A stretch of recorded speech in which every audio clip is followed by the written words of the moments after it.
नमस्कार, मैं अभिषेक उपाध्याय। आप देख रहे हैं टॉप सीक्रेट। पाकिस्तान पर इस बार कोई ना कोई निर्णायक कार्रवाई तो जरूर होगी। पहलगाम में जिस तरह का विभत्स आतंकी कृत्य हुआ है, ये बात सबको समझ में आ रही है। जो तैयारियां देख रहे हैं भारत की, उनको भी समझ में आ रही है।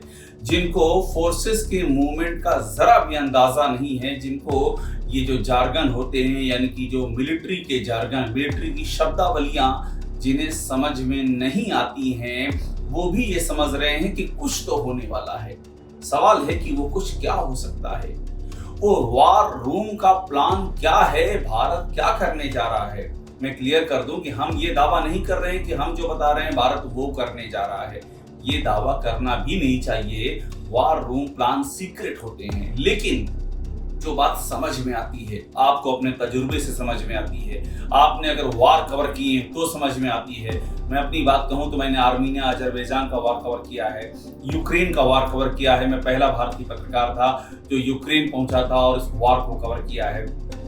मैंने इजराइल हमास का वार कवर किया है, एक नहीं बल्कि दो बार उसे कवर किया है। तो ये जो पूरी कहानियां हैं और जो पूरा सिस्टम है, इकोसिस्टम, जब आप वार जोन में जाते हैं तो आपको समझ में आता है कि मूवमेंट कैसे होते हैं। मैं सीरिया के कॉन्फ्लिक्ट जोन को देख करके लौटा हूं, तो किस तरह से तैयारियां आप जब ग्राउंड पे देखेंगे तो आपको समझ में आ जाता है कि क्या होने जा रहा है। मैं फिर कह रहा हूं कि जरूरी नहीं कि वैसा ही होगा, क्योंकि वार प्लान सीक्रेट होते हैं, लेकिन एक मोटा मोटा खाका समझ में आता है। तो पहले ये समझिए कि भारत क्या करने वाला है। ऑप्शंस क्या क्या हैं। क्या ये ऑप्शन है कि एकदम असॉल्ट करते हुए फायर वेपन के साथ में भारत आगे बढ़े, पाकिस्तान की सीमा में आगे बढ़े? क्या ये ऑप्शन है? क्या ये ऑप्शन है कि स्पेशल ऑपरेशन किए जाएं, स्पेशल फोर्सेस घुस करके ऑपरेशन करके आ जाए, सर्जिकल स्ट्राइक करके आ जाए? क्या ये ऑप्शन है? क्या ये ऑप्शन है कि एयर स्ट्राइक की जाए? क्या ये ऑप्शन है कि ड्रोन स्ट्राइक की जाए चुने हुए ठिकानों पर? क्या ये ऑप्शन है कि मिसाइल स्ट्राइक की जाए चुने हुए ठिकानों पर? या फिर क्या ये भी ऑप्शन है कुछ पाकिस्तानी जो पोस्ट हैं उनको कैप्चर कर लिया जाए? तमाम सारे ऑप्शन हैं। लिमिटेड स्केल का वार होगा या एक फुल फ्लेज्ड वार की ओर हम बढ़ रहे हैं, ये भी एक सवाल है। तो इस तरह के कई अलग अलग सवाल हैं, कई अलग अलग पहलू हैं कि भारत करने क्या जा रहा है। हम आपको एक मोटा मोटा खांचा आपके सामने बताएंगे जो कि भारत सबसे आसानी से कर सकता है। भारत कैपेबल है, और अगर भारत ने वो कर दिया तो पाकिस्तान दशकों तक नहीं सोचेगा जो पहलगाम में उसने किया है। इसके पहले आपको मैं संक्षिप्त में बता दूं कि ये जो भारत करने जा रहा है उसके पहले क्या क्या कर चुका है, ये भी आप समझिए। इससे आपको बिल्डअप समझ में आएगा। भारत जो करने जा रहा है वो जानने से पहले भारत ने अब तक जो किया वो अप्रत्याशित है, वो इतिहास में कभी नहीं हुआ है। इतनी लड़ाई हुई, 1965 की लड़ाई हो गई, 71 की लड़ाई हो गई, कारगिल वार हो गया, पुलवामा हो गया। भारत ने कभी भी इंडस वाटर ट्रीटी यानी कि सिंधु जल समझौते को कभी भी भारत ने होल्ड पर नहीं डाला। भारत ने कभी भी ये नहीं किया कि सारे नागरिकों को बाहर निकाल दो। भारत ने पाकिस्तानी हाई कमीशन को इतना डाउनग्रेड कि सिर्फ 30 सदस्य वहां रह जाएं और जितने भी एडवाइजर हैं नेवी के, एयरफोर्स के, आर्मी के, इन सबको बाहर कर दो, सार्क वीजा रद्द कर दो। ऐसे ऐसे कदम जो भारत ने इस बार उठाए हैं वो नहीं उठाए हैं कभी। तो इसी का मतलब है कि भारत कुछ तो करने जा रहा है ऐसा जिसकी आप कल्पना नहीं कर सकते हैं। तो पहली चीज मैं आपको बताने जा रहा हूं जो भारत के ऑप्शंस हैं, और ये ऑप्शन सबसे सुटेबल ऑप्शन ये जो रक्षा विशेषज्ञ बता रहे हैं वो ये है कि जो 15 किलोमीटर का इलाका है एलओसी से, लाइन ऑफ कंट्रोल से 10 से 15 किलोमीटर का इलाका है, उसको कैप्चर कर लिया जाए। अब आप सोचिए उससे क्या हो जाएगा। जितने भी ये जो लॉन्च पैड हैं आतंकियों के, इसी इलाके में थ्राइव कर रहे हैं जहां से आतंकी घुसपैठ कर रहे हैं, यानी कि पाकिस्तान की आर्मी को 10-15 किलोमीटर पीछे पुश कर दिया जाए। अभी हाल ही में जब भारत ने बिल्डअप किया है तो खबर आ रही है कि 47 लॉन्चिंग पैड हैं, उनको वहां से हटा दिया है पाकिस्तान ने। 47 खबर आ रही है।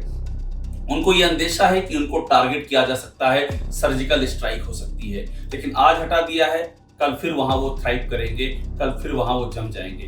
तो ऐसे में 10 से 15 किलोमीटर अगर भारत की आर्मी घुस जाती है अंदर, तो उसमें क्या होगा, पाकिस्तान उस कंडीशन में आ जाएगा, या तो मामला जाएगा न्यूक्लियर वार की तरफ, या फिर पाकिस्तान घुटने टेकेगा। क्योंकि 15 किलोमीटर अगर आप अंदर गए तो आपके निशाने पे होगा चाइना पाकिस्तान इकोनॉमिक कॉरिडोर, यानी कि चाइना और पाकिस्तान दोनों की लाइफ लाइन निशाने पर होगी और इसका मतलब है कि घुटने टेकने पर पाकिस्तान मजबूर हो जाएगा, उसे कोई बचा नहीं सकता है। और जहां तक न्यूक्लियर वार का सवाल है, इस दौर में न्यूक्लियर वॉरहेड का इस्तेमाल करना ये ख्वाब से परे है। आप सोचिए, यूक्रेन रूस के अंदर घुस गया, रूस के कुर्स्क रीजन पर कब्जा कर लिया, लेकिन इसके बाद भी रूस यूक्रेन पर आप फुल स्केल न्यूक्लियर वार तो छोड़ दीजिए, तो टैक्टिकल होता है न्यूक्लियर वॉरहेड, यानी कि छोटे छोटे जो न्यूक्लियर वॉरहेड होते हैं उनका भी इस्तेमाल करने का साहस नहीं कर सका है।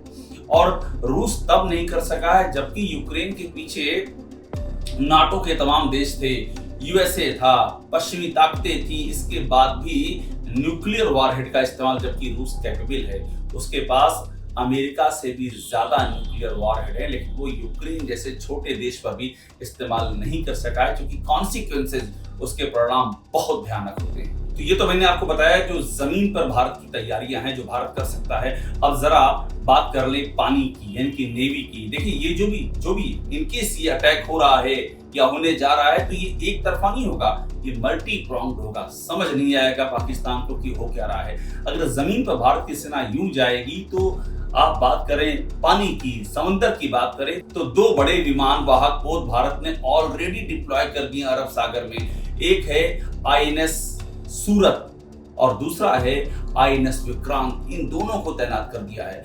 अब आईएनएस सूरत और आईएनएस विक्रांत की आप जब कैपेबिलिटी, उनकी क्षमताओं के बारे में समझेंगे, तो आपको समझ में आ जाए कि पाकिस्तान को किस तरह से इनसर्किल किया गया है, किस तरह से घेर लिया गया है। बात करते हैं INS Surat. Surface to air missile यहां से मार सकते हैं, 70 किलोमीटर की रेंज है, और इसकी खासियत ये है कि दुश्मन की मिसाइलों को पहचान करके उनका सफाया करने में सक्षम है, हवा में भी और समंदर में भी। समुद्र की सतह से छू करके आने वाली किसी भी कोई भी अस्त्र हो, ये उसका सफाया कर सकता, इतना डेडली है आईएनएस सूरत। और दूसरा जो आईएनएस विक्रांत करवर के पास तैनात किया भारत ने अरब सागर में, उसका मतलब है कि अगर आईएनएस विक्रांत का आपने इस्तेमाल किया तो पाकिस्तान का कराची जो है, कराची देखते ही देखते नेस्तनाबूद हो जाएगा, बर्बाद हो जाएगा। इस आईएनएस विक्रांत पर 64 बराक मिसाइलें हैं, ब्रह्मोस मिसाइलें लैस हैं। आप सोचिए, जो बराक से लैस है, जो ब्रह्मोस से लैस है, जो MiG-29K से लैस है, वो क्या तबाही मचा सकता है। और एग्जैक्टली पाकिस्तान उसकी रेंज में, इधर जमीन हो गया आर्मी और उधर नेवी। ये आप देखिए किस तरह से पाकिस्तान को घेर लिया गया। और इसीलिए मैं कह रहा हूं कि जो वॉर रूम प्लान है, ये पाकिस्तान के लिए, पाकिस्तान के वजूद के लिए ये बहुत बड़ा खतरा साबित होने जा रहा है। और इसी तरह से सैन्य विमानों की भी लगातार पाकिस्तान की सीमा पर लगातार एयर डोमिनेंस चल रहा है। राफेल, सुखोई 30, ये सब के सब वहां पर तैनात हैं। और राफेल की बात करें तो पाकिस्तान के पास क्या है, जवाब में F-16 है। F-16 और राफेल की तुलना ही नहीं है। उनका जो F-16 है वो चौथी पीढ़ी का है, राफेल 4.5 यानी कि 0.5 जनरेशन उससे ऊपर का है राफेल। राफेल की खूबी क्या है कि स्टेल्थ क्षमता है, यानी कि रडार सिस्टम डिटेक्ट नहीं कर पाएगा। राफेल की क्षमता यह है कि वो परमाणु हथियार ले जाने में सक्षम है। और आप सोचिए, आज तक इतिहास में राफेल और F-16 का आमना सामना नहीं हुआ है। अगर खुदा ना खास्ता पाकिस्तान के पास F-16 है, भारत के पास राफेल, अगर ये आमना सामना हो गया तो यहाँ न्यूक्लियर वॉरहेड है राफेल के पास, यहाँ स्टेल्थ टेक्नोलॉजी है, यानी कि उसको रडार पाकिस्तान का पकड़ नहीं पाएगा, यानी कि पाकिस्तान की बर्बादी लिखी हुई है। इस बीच army chief general Upendra Dwivedi भी एक्शन में हैं। वो खुद पहुंचे हैं, जो फॉरवर्ड लाइन है वहां पर पहुंचे हैं। चिनार कोर के जो अधिकारी, उनसे वो मिले हैं। 15th कोर जो है उससे मिले हैं, वो नॉर्दर्न कमांड से मिले। एक एक चीज का पूरा मुआयना वहां पर किया जा रहा है। आर्मी चीफ के वहां पर मौजूद होने के मायने बहुत बड़े हैं। और आखिर में ये जो भारत का पूरा प्लान है, यानी कि जमीन, आसमान और समुद्र, तीन तरफ से घेर लेना, और किसको घेर लेना, उस पाकिस्तान को जो कि दिवालिया होने की कगार पे। आपको मालूम है पाकिस्तान को इस 2025 में, ये जो 2025 चल रहा है, $25 बिलियन का उधार चुकता करना है। फिर से दोहरा रहा हूं, $25 बिलियन। और आप पूछिए कि है कितना उनके पास, उनके पास विदेशी मुद्रा कोष जो है वो करीब $8 बिलियन का है। $8 बिलियन का विदेशी मुद्रा कोष और $25 बिलियन का आपको लोन चुकाना है। इसी 2025 में चुकाना। आप कहां से चुकाएंगे? किस्तें चुकानी है आपकी। यानी कि पाकिस्तान पूरी तरह से दिवालिया हो चुका है। पाकिस्तान की कमर टूट चुकी है।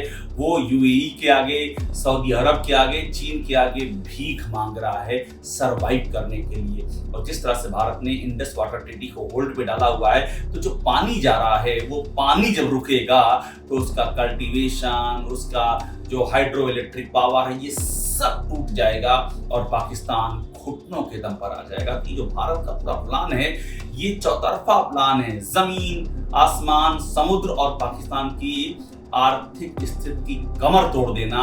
और ये जो वार प्लान है ये ऐसा प्लान है कि पाकिस्तान और पाकिस्तान में आने वाली सैन्य अधिकारियों की, वहां के जो नीति निर्माता हैं, उनकी आने वाली 7 पुश्तें भी दोबारा पहलगाम जैसी घटना के बारे में सोच भी नहीं सकेंगी। टॉप सीक्रेट को देखते रहिए, लाइक कीजिए, सब्सक्राइब कीजिए। आपको यहाँ वो सारी खबरें मिलेंगी जो आपको और कहीं नहीं मिलेंगी, सिर्फ यही मिलेंगी।